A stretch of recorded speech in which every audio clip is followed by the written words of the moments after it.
Hi, Don. The mic is working, I think. Welcome back, and we're looking forward to the final session this morning, where what we're going to try to do is to weave together the pieces that have been laid out in the discussions that we've had so far earlier today. I'm Don Kettle. I'm Dean of the School of Public Policy at the University of Maryland, and it's my great pleasure to have a chance to be able to moderate the discussion that we have coming that will be featuring two people who are, by most measures, some of the most successful deputy secretaries who have ever served in the federal government, as well as someone who has had a unique perspective from Capitol Hill. Our panelists are Mort Downey, who served as Deputy Secretary of Transportation in the Clinton administration, Lynn Scarlett, Deputy Secretary of Interior in Bush 43, and then Tom Davis, former Congressman, Chairman of the House Government Reform Committee, and we're going to be talking about two different kinds of issues, some of which have to do with so much of what we talked about in the last session, dealing with the challenges of trying to deal with these issues from the congressional perspective and the way in which Congress can help, or sometimes not, the process of improving performance, and then the process of frontline operations in the federal government as well. So that's our agenda. We're going to conclude with some looking forward lessons in particular, because one of the most important things that came out of the last session was the importance of making sure that the transition works from this administration to the next. So we'll conclude with some thoughts on that, but let me get started by asking Congressman Davis about your thoughts from Capitol Hill. You've had a unique perspective on this. You've heard some of the conversation in the previous session about just how important Congress is in helping, or sometimes not, the process. Your perspective? Yeah, a couple. First of all, I'm just proudest of the fact I left Congress undefeated and unindicted, and I always have to start off these days with that comment. I think we need to get used to the fact that the new normal in American politics is divided government. You look back over the last, since 1980, almost 80% of the time, one party's controlled at least one house of Congress and the other house, the presidency by the other party. And when you look at the structural alignments today, the House, the way the districts are drawn, at least for the next decade and maybe thereafter, has an inherently Republican advantage. Just an example, the Democrats got 1.5 million more votes for the House in the last election than the Republicans, and yet the Republicans have a 17-seat edge. That's a confluence of gerrymandering, the Voting Rights Act, residential sorting, and a number of factors that go into that. But the House has a Republican bias, and it would take something of a wave to put a pretty good-sized wave to put the Democrats back in control there. On the other side, when you look at the Electoral College, you have 18 states plus the District of Columbia have now voted Democrat for president 6 straight times. I call 6 straight times a trend. That's not, and that equals 242 electoral votes. Looking at that, Republicans have 13 states they've carried 6 straight times, but that's 102 electoral votes. So Democrats have an electoral, Republicans have little margin for error in the Electoral College the way. So you have some inherent biases in a system that, as I said, over the last 35 years has been divided 80% of the time. I think that's what we're looking at. So divided government is a different dynamic than when you have one-party government. One-party government now turns into almost a parliamentary model where the House and Senate members feel that their futures are tied to the success of the presidents, and they become almost parliamentary in their behavior instead of what I call institutional, where they look at their institutionally. But that's a whole different story. Point is, Democratic administrations or Republican administrations have got to learn to deal with parties on the other side. And the major problem on a lot of these management issues is that the committee with the jurisdiction over these issues is also the investigative committee. And that's a different dynamic. And administrations have to learn to take a punch one day on investigations and get up there and deal and cut the deal on the bill the next day. I see Ed DeSev out there. Ed and I worked together. I voted to impeach President Clinton. We shut the government down, but we worked a lot of deals in between, and we didn't hold that against us. The other good news here is that management issues are not inherently partisan. When you take a look at these good government issues, efficiency issues, high-risk issues, smart lean government issues, these are not issues that lend themselves to partisanship. One party is not for them or against it, and they also are under the usual partisan radar screen.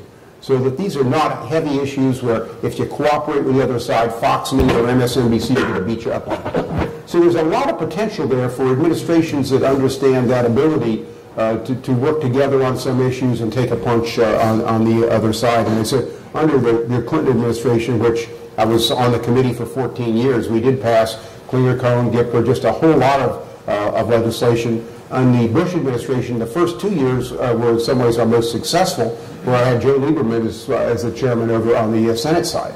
And me in the House, and we passed the E-Government Act, we had Services Acquisition Reform, FSMA, and a number of other initiatives that we got through. The Appropriations Committee is important, but the Appropriations Committee, when they pass things, it's generally the only thing going through Congress these days. It's so divided. So you get a lot of stuff attached to these bills sometimes, and these omnibuses and the like, but nothing gets on an appropriation bill if the authorizing committee chairman don't approve it. So the authorizers still have a role to play in this, and I think there's a recognition in leadership that appropriations are the only tool to get some of these things in. Usually, as leadership looks at a bill where they're adding a lot of Christmas ornaments, they're always looking, is this going to add votes or subtract votes? Management issues are generally the kinds of issues that can attract votes and make it a more palatable vote on a tough vote like that. The tendency is when the opposition party controls the investigative committees, Senate, Homeland, and the House Oversight and Government Reform, they tend to over-investigate. When it's the same party, you tend to under-investigate. That's been the dynamic through time. And the one thing I'd say about the executive branch, in my experience, is it usually takes an administration a couple of years to get up and running. You get a new crew in town, just getting your people in place and confirmed and everything takes a while. So it's important right away for them to get over these committees, find out what their priorities are, and get the legislative process moving through. The one thing that defies logic, and something I think presidents had through Reagan, was taken away, but that is the ability, reorganization authority. Presidents ought to have permanent reorganization authority where they can come in, make changes. If Congress doesn't like it, they can vote it down. They have that ability. But it simply gives the president the ability to rearrange the executive branch in a more efficient manner and bring it to Congress with an up or down vote. Up or down vote being very important, so you don't get into all these jurisdictional squabbles and people start amending it accordingly, interest groups start playing in. That ought to apply to Republicans and Democrats. I still think that is a doable item for an administration that wants to put something on the line. It would really be a legacy for future administrations just to try to get our house in order. And I'll stop there. I've got to leave at 10 up, but here for 20 more minutes, I'll want to. Terrific. Let me follow with just one question about the role that Congress might most properly play in the whole question of management. Because what you've suggested is an era of essentially permanent political contentiousness, an instinct toward investigation, a disconnection from management and budget. What is it that you think Congress can contribute to this debate, or is it in the position where the best that we can hope for, which may not be so bad, is to work below the surface of all those political battles to try to advance some of the management issues? Well, I came into the committee. Generally, this is not a committee members like to serve on. It's not the first choice because you don't raise a lot of money off the committee. That's the truth be told. But I liked the committee. I'd been the head of the county government in Fairfax. We had reorganized that. I came in with a lot of ideas. And then having served the committee for several years, came with a lot of ideas before I became chairman of how to reorganize government. I learned really quick if the administration doesn't like it, it isn't going anywhere. So I think the administrations really have to take the lead on this. You can't impose something, even if you passed it, that they aren't going to implement correctly. So this is the kind of issue that you need to sit across the table on, and you're going to move it in really in chewable bites. But I don't think these conversations are taking place much these days, and they should. And as I said, the hardest thing in politics is when somebody hits you hard one day to get up the next day and work with them on something else. But I think there's a lot of achievable ground in these areas. Look, just take the administration now getting hammered every day by the government committee in the House. But the government committee, they want a legacy too. Members actually like to pass things. So I think there is opportunity there, even with things as bad as they are in an election cycle, to start these discussions and to start moving on things where there is common ground, where everybody knows things need to be changed. And the high-risk list was brought up in the last. I mean, generally the high-risk list, David Walker knows, we do a big press conference about it, hold a couple hearings, and then nothing happens legislatively. Legislatively, there are a lot of things you can do. You need appropriations buy-in to bring that up and to bring the pressure on administrations who generally want to improve these things. Last thing I know is administrations come up every year with duplicative programs they want to eliminate. Republicans or Democrats that save money, they never go anywhere. because of the jurisdictional squabbles you get on the different committee and people protecting their turf. So, I mean, there's blame all around. But the key in a democracy like ours, it is a balance of powers democracy in a divided government period, for people to sit across the table and find out what's achievable. At the end of the day, we produce what we like to call win-win situations, where everybody walks off accomplishing something. And certainly the public wants to see that. Thanks so much. Lynn Scarlett, Mort Downey, let me ask you each to react to this challenge of being caught between this board of directors, which sends out sometimes conflicting and confusing signals, and the president's management agenda on the other side, which is what the president says he wants to do. What's it like sitting in your position trying to move this stuff through? Mort, first? Between a rock and a hard place. I think where we tried to make it work was identifying the programmatic stuff we wanted to get done, the sustainability of programs, the results, and then work both sides in terms of what does it take legislatively and then inside the department to be accountable for those results. If we focus on that, it's somewhat of a common language. We have the benefit with respect to transportation, but it's largely a nonpartisan issue. Typically, not always, but typically there's willingness to look at that. During the time that Rodney Slater and I were there, we actually passed the largest surface transportation bill ever, really before or since, working with a Republican chairman. I'm hopeful that that chairman's son is going to be willing to do the same thing with the current secretary, which a process that started yesterday. But it's really focusing on the results. I've always found that if you're doing something that is part of the management agenda, and the only reason you can give for why you're doing it is that it's on the management agenda, you're not going to get a lot of attention. You've got to say, here's how it makes things better. We spent a lot of time, for example, trying to reform the Federal Aviation Administration. That's a hard task. We didn't achieve everything we wanted. We wanted a separate organization that could operate much more like a private entity. We finally had to settle for a performance-based organization. That's a step. They're actually, again, talking about spinning off air traffic control, but it was by saying, what do we want to get accomplished? What do the controllers want as their life in their work? What do the airlines want? What do the providers of equipment want? And then what kind of a management structure could get there? If you just try to impose it as a management structure because it's on an agenda or out of fear that something else might happen, you don't get results. Lynn, your view from Interior? So I'm going to draw a couple of distinctions. So the Department of the Interior's mission lies at the intersection of people, land, water, and wildlife, and that invariably means high conflict. So I want to distinguish between the policy agenda and that space between OMB and the Hill, and then the management agenda. On the policy agenda, obviously, in a context of high conflict, one is going to need to engage in a lot of issue management, and in some instances simply not have everyone on the same page. I will pick up a theme, though, that both the Congressman and Mort have said, and that is, even in those conflict-oriented arenas on issue areas, our attempt to focus on results was absolutely critical in both conversations. What are we trying to accomplish, and how was what we were proposing driving in that direction? But let me pivot to the main subject here, and that is specifically management. I agree with the Congressman that that arena of management is less conflict-laden, although not without conflict. Both parties want an efficient, effective government. Their actions don't always demonstrate that, but nonetheless, in the background, I think that's the case. So our challenge there, I would say, was again with President Bush's management agenda and its 5 elements: focus on people, that is HR, IT, e-government, budget and performance integration, competitive sourcing, and then finance. 4 of those 5 are relatively straightforward management arenas. And I think our focus on the Hill was to demonstrate why we need to make this investment in these IT systems in order to, for example, enhance security. Very difficult to dispute the need for that. Why are we making this investment fairly expensive investment over a 10-year period, by the way, that has transcended administrations and been completed in February of this year. Why are we making this large-scale investment in financial systems integration?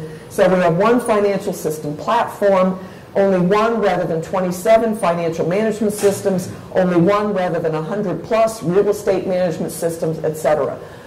Making the case for why that was a good thing to do, why that was going to yield efficiency, why that was going to yield transparency, yielded support from the Congress for the fairly hefty budget investment that was required to get that done. So results, I think, are critically important. But there's a piece that others have not mentioned, and that is, you know, when you're managing an agency of 70,000 people, there can be discontent among some of those 70,000 with the particular management agenda. And unless you engage both vertically throughout the layers and horizontally across the bureaus and communicate thoroughly and often, what you may find is that whatever you're striving to do and whatever message you are giving, some individual in some national park somewhere who isn't quite on the page of the e-government agenda will run up and complain to their particular member, and then you have a challenge to transcend. So I want to say result, but internal communication cannot be overstated, and the imperative of that, so that you're kind of rowing with your team in the same direction. And Congressman, let me ask you to react to this, because there's a kind of conclusion here that results matter, and that in some sense results are relatively nonpartisan, because the effort to efficiency is something that both parties seek to achieve. The question is that enough in this contentious divided party government to be able to make things happen? Or to come back to a question I want to press on a little bit more, is this something we just have to be content to allow happen below the surface, to allow the broader political battles to happen, and to pick our battles and try to find our victories where we can along the way? Yeah, I think it's got to stay below the radar screen. I don't think there's, I think you elevate this to a certain level, the partisans kick in. And remember, there is a certain element in each party that when the other party's in control, it's a gotcha mentality. And I don't say they're rooting for mistakes, but they jump on mistakes and highlight those mistakes and hold hearings on those mistakes and sponsor bills on these mistakes. And that's kind of the repetition of basically saying they're incompetent, throw these guys out, or they're crooked, or whatever. So you have that element today. Now, Mort talked about how transportation is relatively bipartisan. I used to say when I was running for county office that there's not a Republican or Democratic way to fix a pothole. That's kind of the old traditional. That's no longer true, because Republicans want to privatize it, and the Democrats want a project work agreement, a labor agreement to put the thing together. And this stuff has just become so ideological as we go through now. So I think you keep it below the radar screen, but people want good government. And by the way, when you achieve a legislative result, members like getting those presidential pins. They like being up there and going back to their constituents and say, I saved money, or I did this, and the like. It's just getting there today is so contentious because of your media models, which thrive on polarization. Your partisans out there saying, why are you working with this guy? I mean, we've literally had members of both parties being defeated because they're in a picture with the president from the other party. I can walk you through case after case as somebody who ran the campaign committee twice. Lynn? So I want to reflect on one thing the Congressman said. Well, at one level, staying below the radar screen is advantageous so that one doesn't invoke any partisan dynamics. At another level, if you're sitting in an administration and needing, for example, to make a significant investment in financial management integration, that doesn't come free. You need resources, and the only entity that can provide those or authorize those resources and appropriate them is the Congress. And so there are some things that can stay below the radar screen. Others, invariably, you need to take your agenda up there and pitch it and try to get across the finish line. More to thought on that?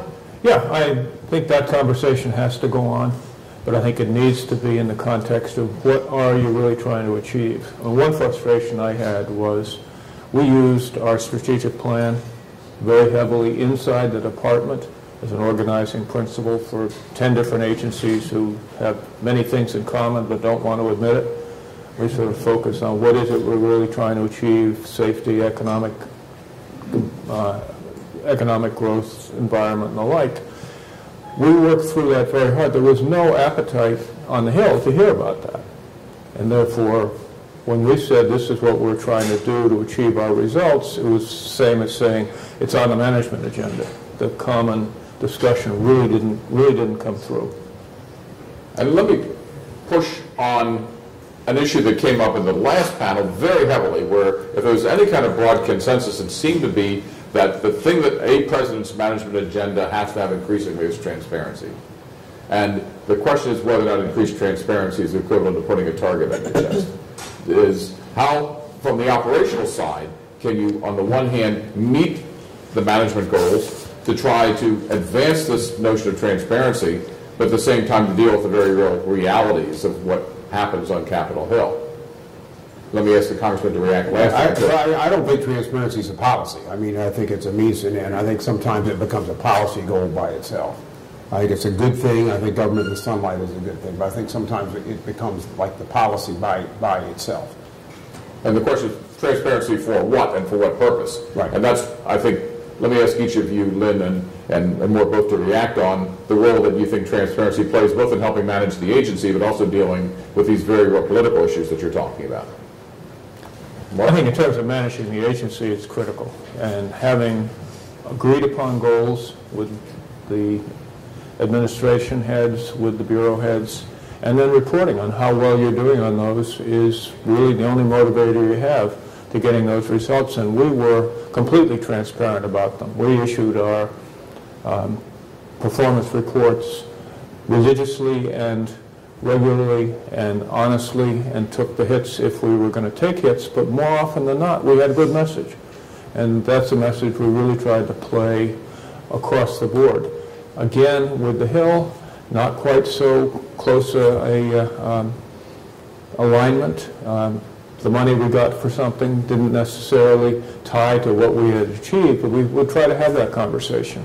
I also had the practice of setting goals and then revising them once our appropriations were in place.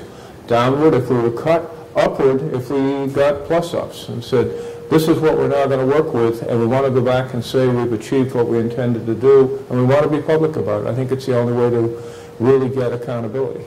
Lynn? Transparency is a big umbrella. I guess I would go back to a comment I made earlier about communication and its imperative. You cannot get done any management agenda, frankly, or anything else, without very clear internal goals within the organization, so the folks that are ultimately going to be part of the team for implementation know what it is that's expected of them. Secondly, some clarity of performance, that is, how are we meeting milestones, where are we falling short, where do we need to lean into the wheel a little bit harder, what ultimately are the efforts that we're achieving. So you need that clarity, and if you want to call that transparency, then that's probably the appropriate word. I guess I would go then back up to the Hill dimension. Again, you know, the efforts that we undertake in an agency are multifaceted, and some are very big plays, and some are very modest or even smaller plays. I agree with the congressman that there are many things that you can do without shining a great big beacon on them because they don't necessarily rise to that level, and yet they might be internally important. But for anything that's significant, and certainly anything that's going to require resources from the Congress, you've got to have that transparency. What results are you achieving? Why are you trying to achieve them? What are you undertaking with those funds in order to achieve those results? Because in the absence of that clarity and that transparency, it's going to come back home to roost. Somebody else who's part of your team who is not entirely on the same page will go up and do that communication for you. So it's much better that you shape the conversation yourself. Let me switch gears in the few moments we have up with the Congressman to talk about the connection between performance and budgeting. Because if there's anything that comes through the long history of management reform, it's the difficulty of trying to bring the management and the budget together. And Mort, if you could talk for a second about the degree to which the performance pieces help or hurt you, at least when it comes to making the budget discussions on the Hill work. They certainly worked better for the budget discussions with OMB, who really did want to focus on performance. Then you have to figure out what will sell with the Hill. What is it they're really looking for? Try to put your best foot forward. Now, I was in an era when earmarks and projects were still permissible, and occasionally we would play that card. It was a way to get some things done. I was on a panel with Secretary Slater the other day on the 20th anniversary of NAFTA. I told him the statute of limitations has run. You can tell us how many bridges you had to give out to get that done, but you have to work the system in a way that makes sense. Lynn, the budget realities of having these conversations? There's no question that in working with the Office of Management and Budget, having clear performance goals and then the information to demonstrate how the dollars that you're appropriated are achieving those goals does have some bearing on their decision making. I will say that at least, I had no gray hairs going into the Department of the Interior, and coming out, each of them had an OMB issue written on it. And some of that pertained to actually agreeing upon those performance measures. We had some deep knowledge at Interior of, let's say, wildland fire management and how certain practices we were undertaking would improve forest health and reduce the risks of catastrophic fire. The Office of Management and Budget, not as close to the issue from a practitioner standpoint, had more theoretical or notional ideas of what those performance measures should be, and we spent a good many months on that. Nonetheless, I will say performance mattered, and they paid some attention.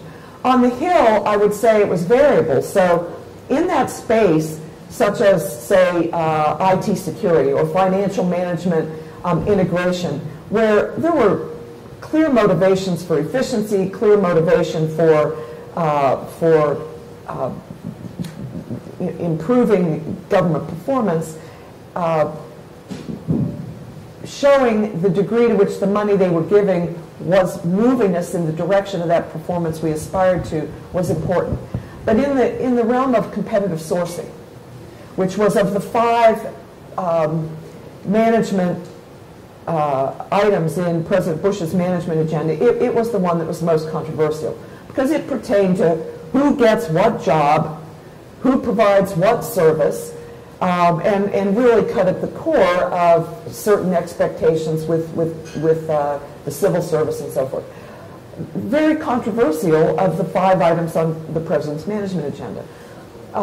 It's not clear to me that going up and trying to demonstrate performance on that front, saying this will be better, cheaper, smarter, was necessarily persuasive when the Congress had some particular set of constituencies in mind there. So I would say performance measures variable. But I'm going to say something maybe that's a little bit in this group a little bit outlandish, which is, public policy is about values. Ultimately, how to prioritize those values and what value sets one advances. And to my mind, part of the purpose of the Congress, in fact, is to engage in that values dialogue and make determinations. And so I am not one of those that thinks Congress should somehow be out of the picture in making determinations on how certain monies ought to be spent.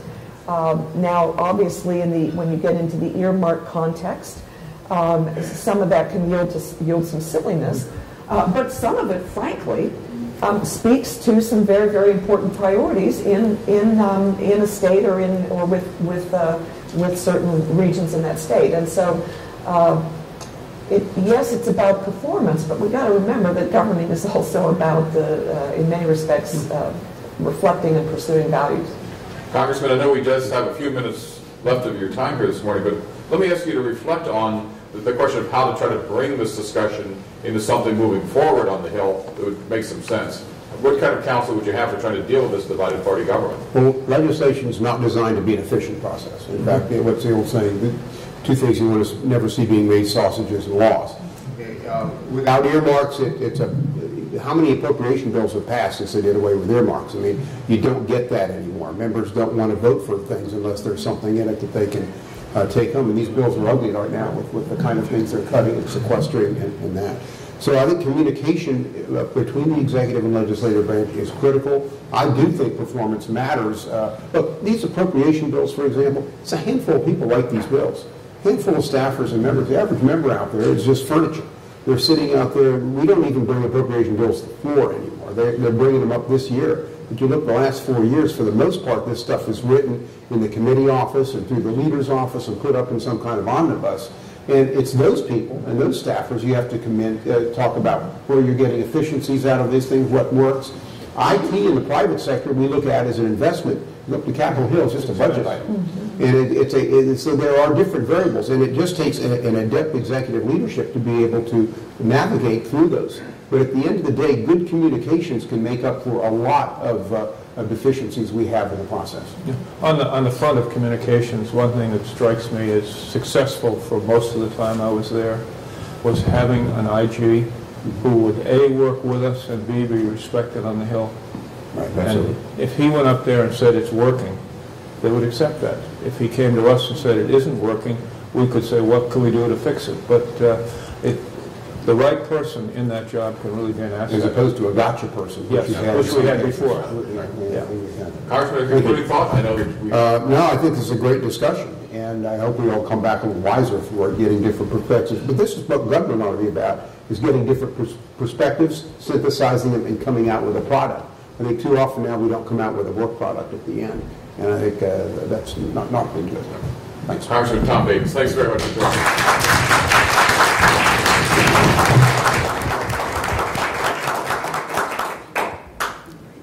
So we'll save a little bit of time for questions and answers from members of the audience, but let me ask each of you to reflect on the nature of the President's management agenda and helping you just do your job, to help you manage the agency, to serve as Chief Operating Officer in the inside. We're just among friends here. Did the President's management agenda in each of your cases help? What? Yeah, I'll dive in. So I'm glad Clay Johnson has left so I can be there's no question in my mind that the President's management agenda did help, but I want to make a couple of distinctions. In financial management, when we came on board, it took 5 months at the close of the fiscal year to complete the annual financial audit. The President set a goal of completing that financial audit within 40 to 45 days of the close of the fiscal year. By the way, that would outperform the average private sector performance, which was about 75 days. We also, going into that process, had 17 material weaknesses. I will say by the time I left in 2008 or January 2009, we were closing our books and completing that audit within 45 days, and we had 0 material weaknesses. Now, we could not have accomplished that without the President's management agenda, because the focus was relentless. We had our red light, green light, and so forth.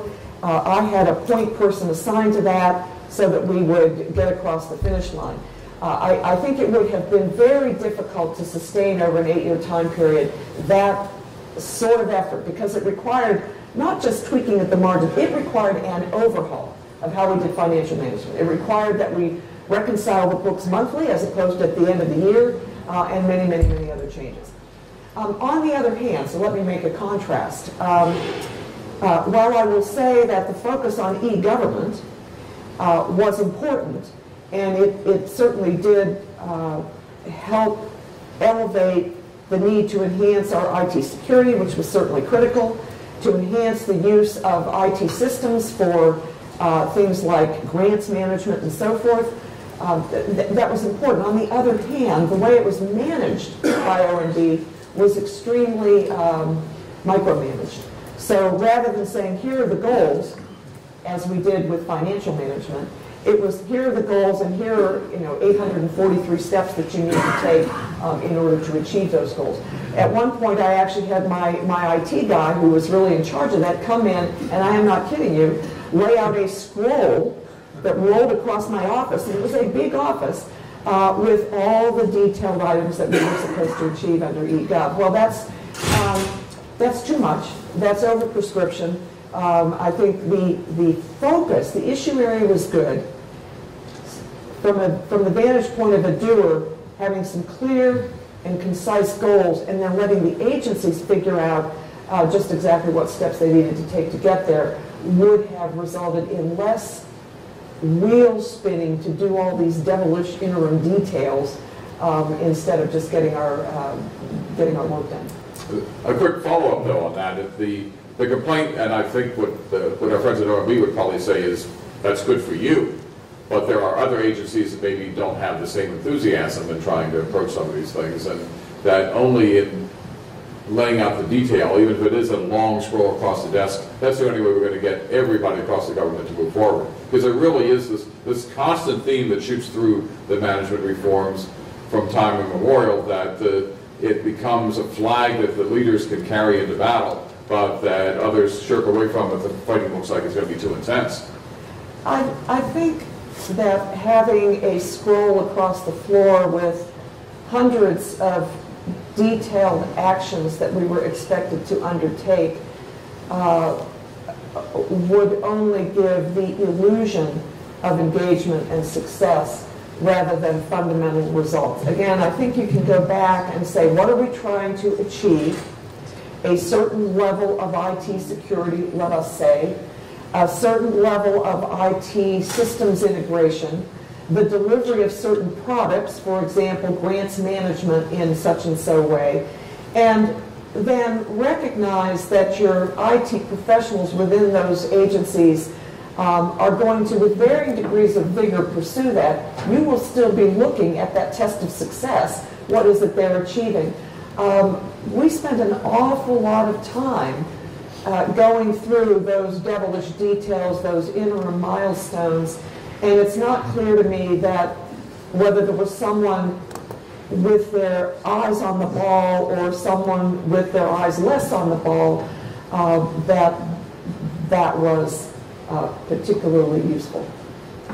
Fascinating. Yeah.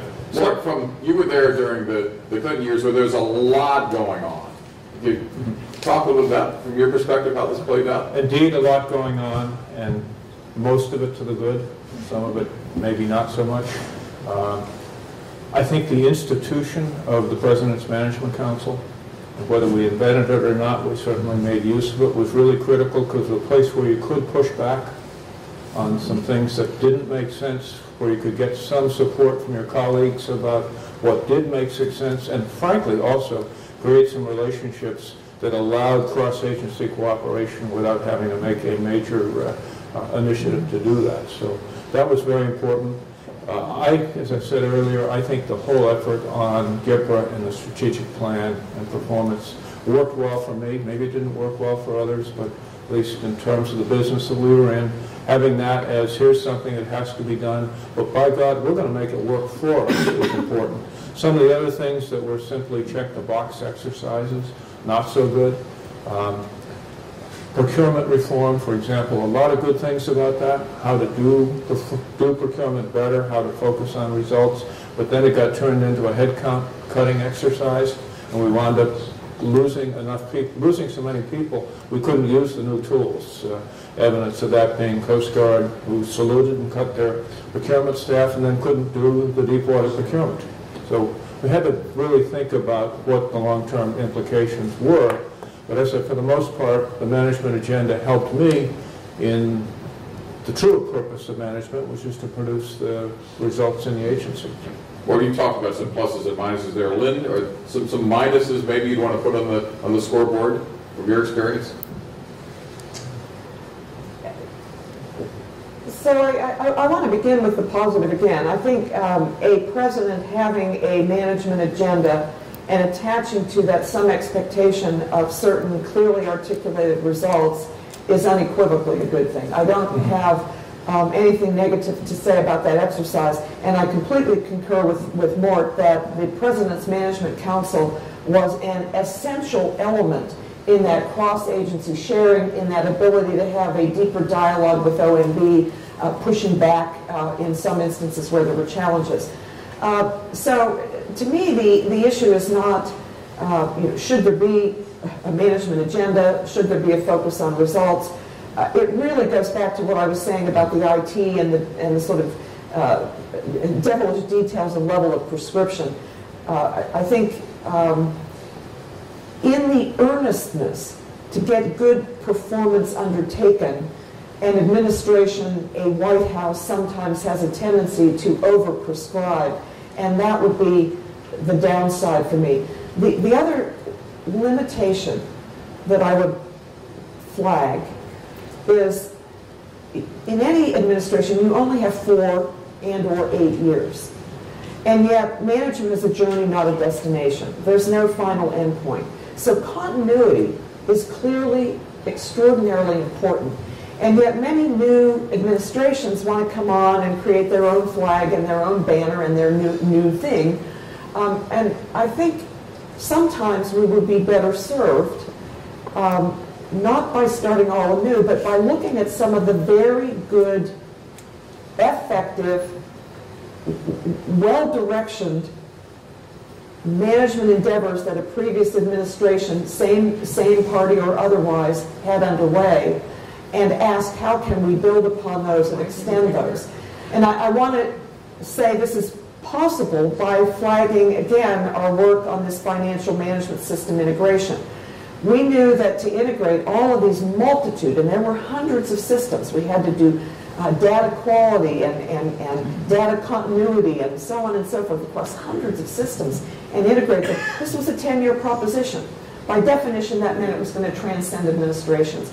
And yet by making the good case, by doing the investment, by showing progress along the way, the new administration came on board, kept it going, and then, by the way, invited me to the celebration when they cut the ribbon and said, we're done, this past February.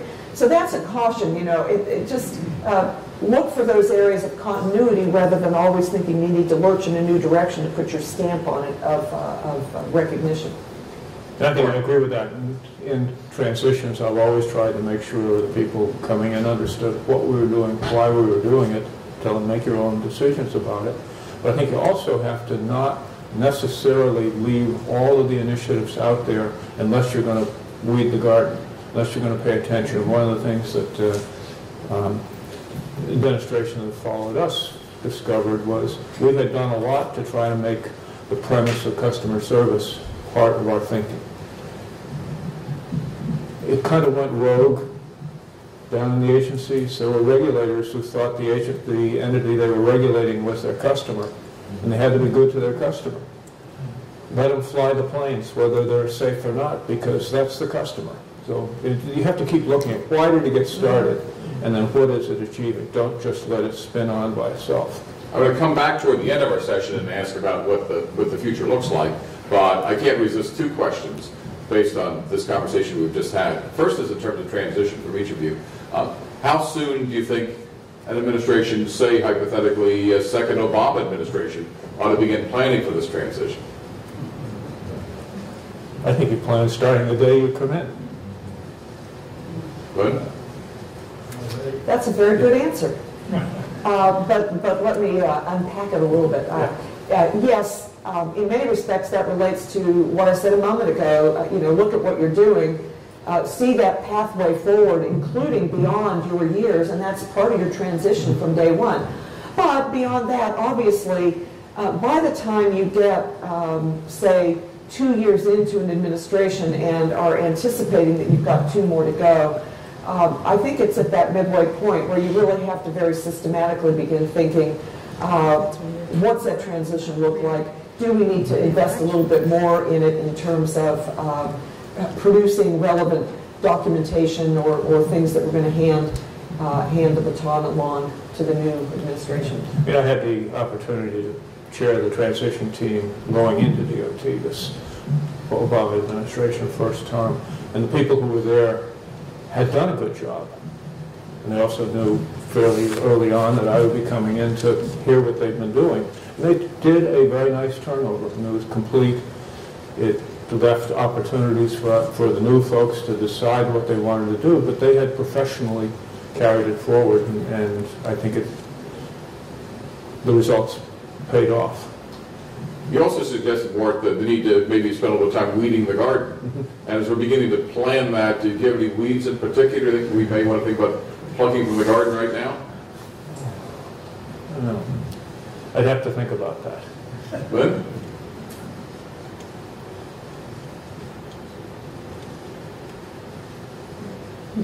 Obviously, none comes immediately to mind as I sit here tongue-tied. I think it's an interesting sort of puzzle. I love the metaphor, but one of the things that I think has been happening for the last 25 years or so is that there hasn't been a whole lot of weeding. There's been adding, and we've talked about financial management, then we had customer service, and then procurement management, and the cost-cutting programs, and we've been adding it. And it may be that that's inevitable because government's increasingly complex, and we've gotten smarter at identifying the problems. Maybe we've gotten to the point now where we've essentially staked out the covered all the ground, and we've covered the ground, and now it's added things. And maybe there aren't weeds to be pulled, at least big weeds. So I would, this is Washington, so you can answer a different question, but let me pivot a little bit. As noted before, good government and good management fundamentally does involve human resources, finance, budgeting, budget and performance integration, whatever you call it, some connection between how you're spending money and what you're doing. It involves measures to enhance efficiency and customer service and so forth. So I guess I would say the challenge isn't do you pull something out, because obviously those suites of things are always important for a well-managed entity. You're always looking for efficiency, effectiveness, motivated workplace, properly trained workplace, etc. I think that the question is a little bit different, which is, do certain things we have underway merit a refresh? And I think in some ways that gets to Mort's point about customer service. So they embarked on focusing on that customer service. It went along, but began perhaps to drift in an unintended direction, and so a refresh is called for. And I think you could pick just about any issue and say the same thing. Sometimes you have to ask, are the mechanisms we're using to manage in this way or to try and achieve this efficiency or effectiveness, are they really the right tools for this moment? And something that took a long time and is now in place in terms of financial management systems, the next step is how are you using them? Are they in fact now useful tools to manage, or have we just achieved a goal that was a goal in and of itself? Yeah, that's exactly right. And interestingly enough, and speaking right to that, I have learned that this administration, using that financial management integrated tool, now has much more data transparency, much easier ability to see into the bureaus, where their monies are, how they're being spent, fleet management, real estate and asset management, etc. And in fact, that is resulting in some new management targets as they actually identify some stuff that isn't quite managed as it should be. How about the human capital piece? Because one might argue that the same level of transparency, the same level of attention hasn't been there. It's a hard problem, but is that perhaps not a weed to be plucked, maybe a new seed to be planted? Or a refresh? Or yes, refresh? It's so critical to both management effectiveness and program effectiveness. You have to go back and say, where are we, where should we be going now? The workforce changes. We're not necessarily dealing with the workforce of 20 years ago. We have to say, for the people we want to bring in and what we want them to achieve, how do we structure their work experience? How do we structure their expectations? We can't just have old systems for new people. Yeah, and building upon that, when I came on board, and it was at the timing of doing a human resource strategic plan, and of course that was part of President Bush's agenda as well, we had our HR teams, just our HR teams across the bureaus engaged in that endeavor. And the exercise went something like this. What are we doing? How many people are retiring? And therefore, how many people do we need to replace? And I basically pulled the plug on that effort. And I said, that's not what human resource strategic planning is about. It's about a forward look saying, what are the internal drivers and constraints? What are the external drivers that will shape our ability to be effective? And then how does that affect the kinds of people, the training, the skill sets that they need. So as we do this HR strategic plan, it will reflect that. So we're not just replacing folks that left, but thinking how do we need to reorient them. And that kind of refresh in a strategic planning process, it strikes me that this is exactly what Mort was saying, is needed continually and periodically. We have time for a few questions, I think. First, Mr. Barrett. I wanted to pick up on the discussion that we had about transparency.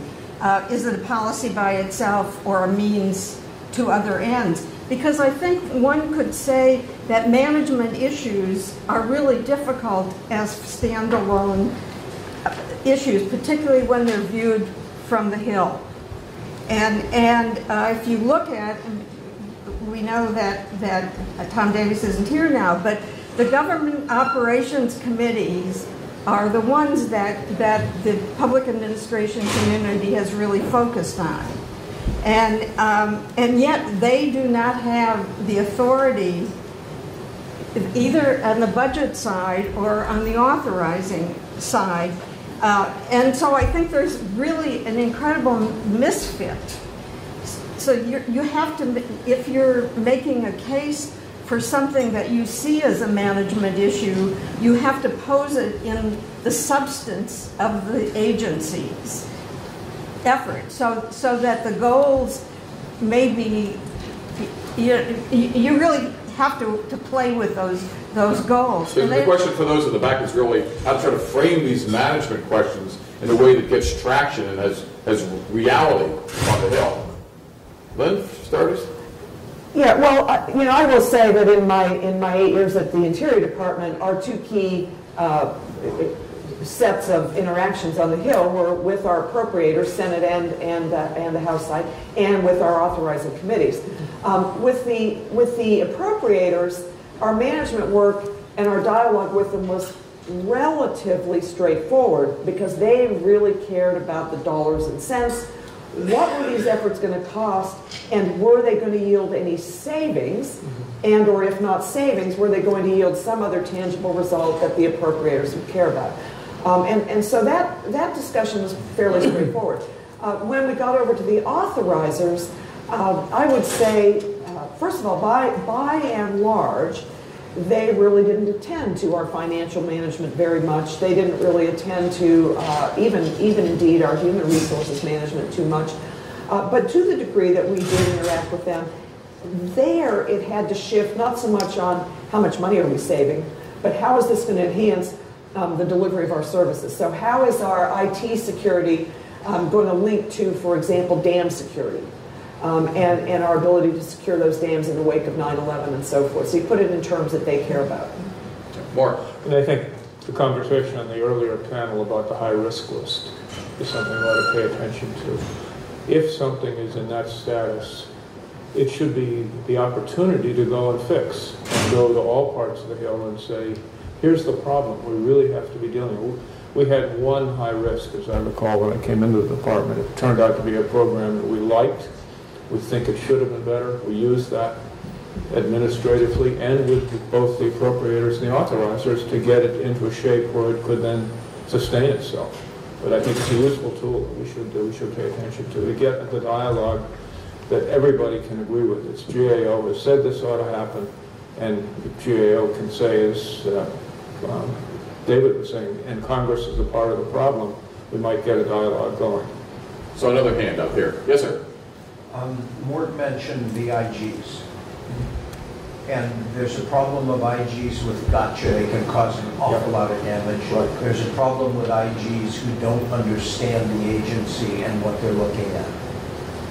And I wonder, Mort, whether today's environment is worse for doing what you suggested, which is winning respect on the Hill while being constructive internally. And I'm curious if both of you have advice on how to encourage constructive behavior from an IG. Question for those in the back. How to encourage constructive behavior by IGs in this era of investigations and gotchas?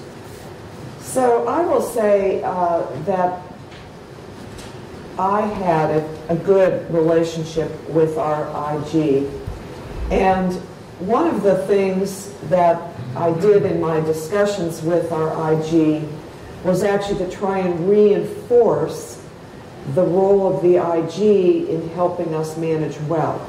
So I actually, rather than waiting for the IG to say, boy, I get glimmerings that you've got a real disaster on your fleet management front, or whatever it might be, to the degree that my staff would come to me and identify some challenge here, I'd go to the IG and I'd ask for a management review.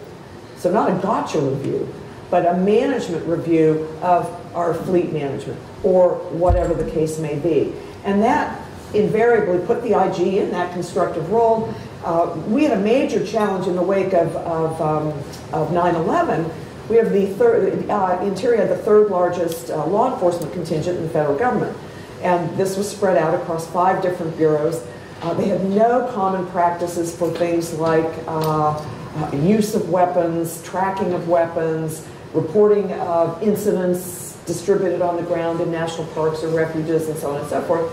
And so we went to the IG and said, do a management review across all those law enforcement entities, help us identify best practices, and then we used those 22 or 25 best practices to one by one tick through them and implement them. And so that, of course, was a very constructive relationship. I mean, Tom, it's certainly true there are IGs there who have drunk the Kool-Aid of getting before the press, getting before committees, providing what an investigatory committee might like to have. And I think they will tend to move in that direction unless you've helped pick a good IG, but also built that relationship that Lynn talked about, and hope that they don't go in that direction. Thanks, Tom. So I'll have Ed to say. I have 2 things. One is a plug and one is a validation. The plug is for a report just released last week by NAPA, where the Federal Accounting Standards Advisory Board, Hal Steinberg is a member of the board, he's here. And I talked to Hal about it, he presented to the board, they were very pleased with it. It was about integrating data, how data is integrated and used, back on to your point. I talked to Gene Dodaro about it yesterday. Gene had read it and was very positive about it. In the course of that, we went to the Commerce Department, and we can validate what Lynn has just said. They're using the data, and they're bringing analytic tools in on top of the databases they have for a whole variety of reasons. So you're right. Now, if I am asked, and it's not very sexy, but if I am asked, what is the single biggest accomplishment that we undertook while I was at the Interior Department, it was that financial system integration and all that it has unleashed in terms of management capabilities as a consequence. But let me assure you, it was not easy. Can you talk a little bit more about because what we've talked about is the connection between the President's management agenda, financial management, you're choosing that as a focus, you're driving that to the ground.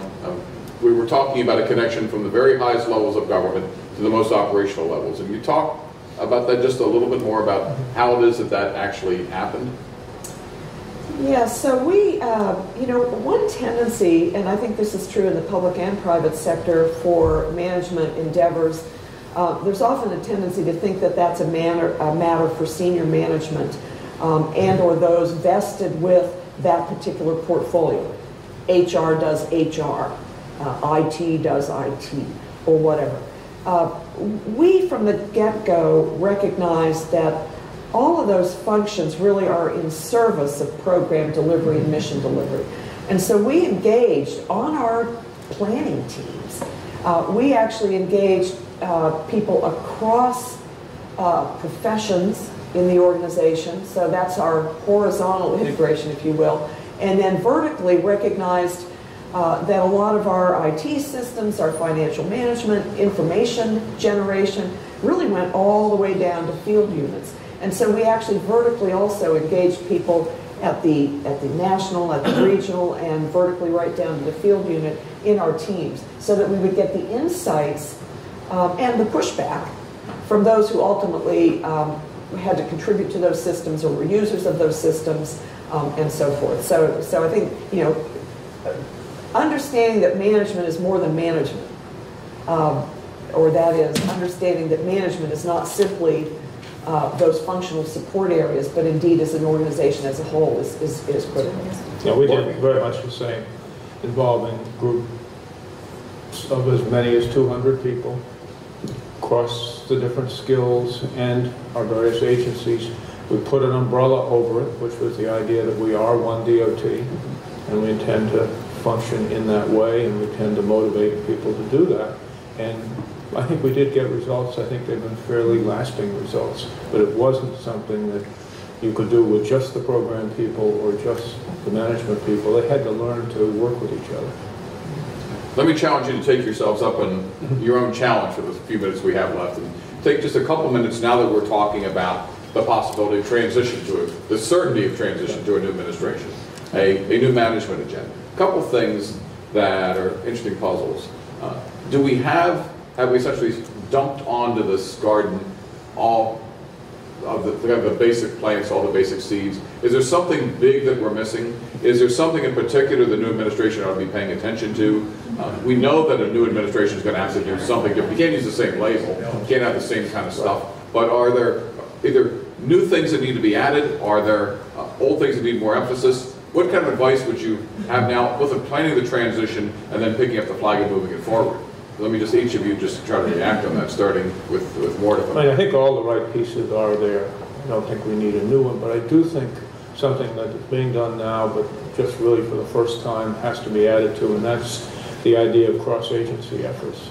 I hope that those are showing some success, but it's a weak point. If you don't know what's going on in another agency, if you're not in close discussion with various people who have comparable or overlapping programs, you won't be successful. So that's the place where I think most important that some new progress be made to continue what's going on now.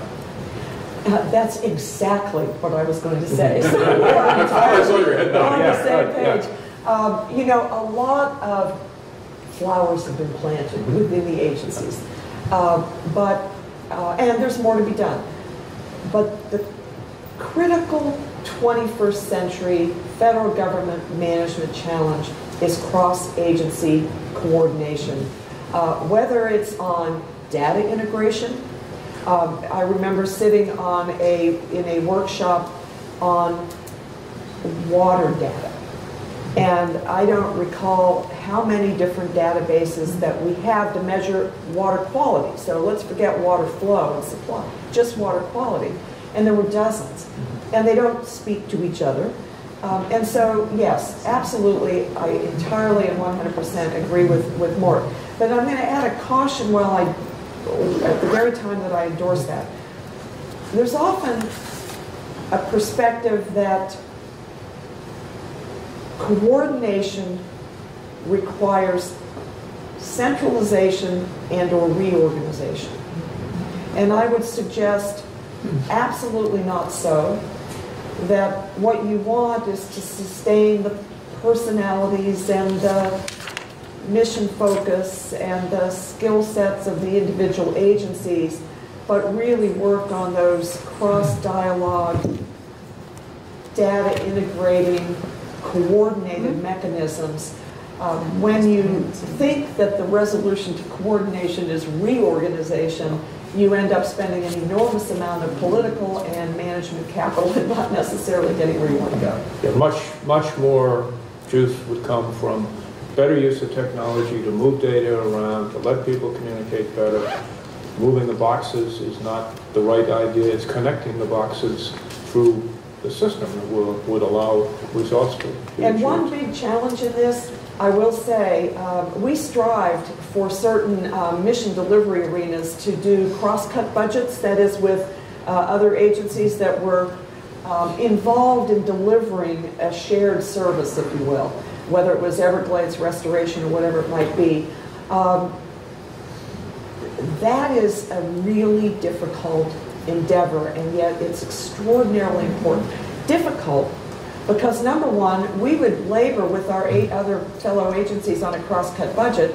It would go over to OMB, who has its principal associate deputies kind of divided up. So they'd sort of unpack it and pull it right apart again. Or if it somehow survived OMB and was kept whole, up it would go to the hill and be divided into the committees. And so figuring out that challenge, how to address that so that you've got these cross-cut budgets to deliver holistic results, and figure out how that can happen on the Hill.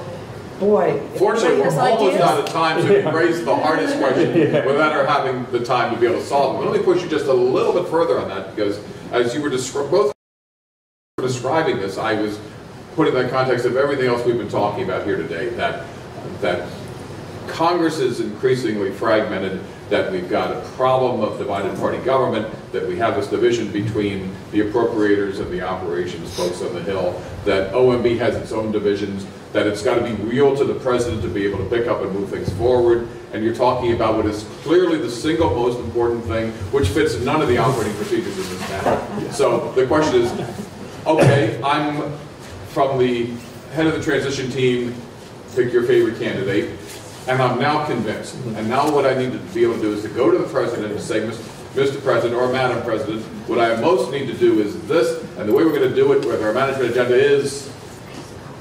Pick a few targets where success can be achieved relatively quickly. Don't try to build a big program to do this. Build it up from success to success in areas that the president cares about. And that last piece, I think, is right. incredibly important, which is often left to the side of the table. I would agree. Pick a few rather than many targets. And they certainly should be targets that the president cares about. It's also, I think, helpful if those targets do link in some way to known challenges. Because you're going to have more traction if that particular problem is rooted in a top risk list, a major IG report or set of reports, or NAPA report, whatever. So yes, I basically would concur with that. Keep it simple, keep it focused. And then the other thing I would say is something I said earlier, which is don't dismiss what the previous administration has done or what your preceding administration has done. Look at those things that are on their way to success and take hold and run with them. And so, with thanks to Tom Davis, Lynn Scarlett, Portnow, thank you very much.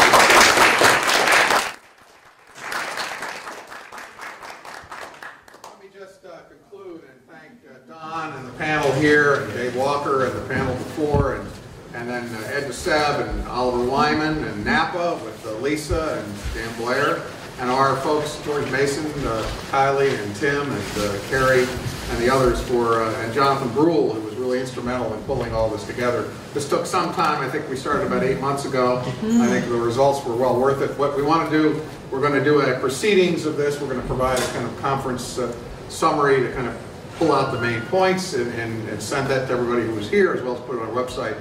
And the video will be also available on our website, and we'll send that out to everybody as well.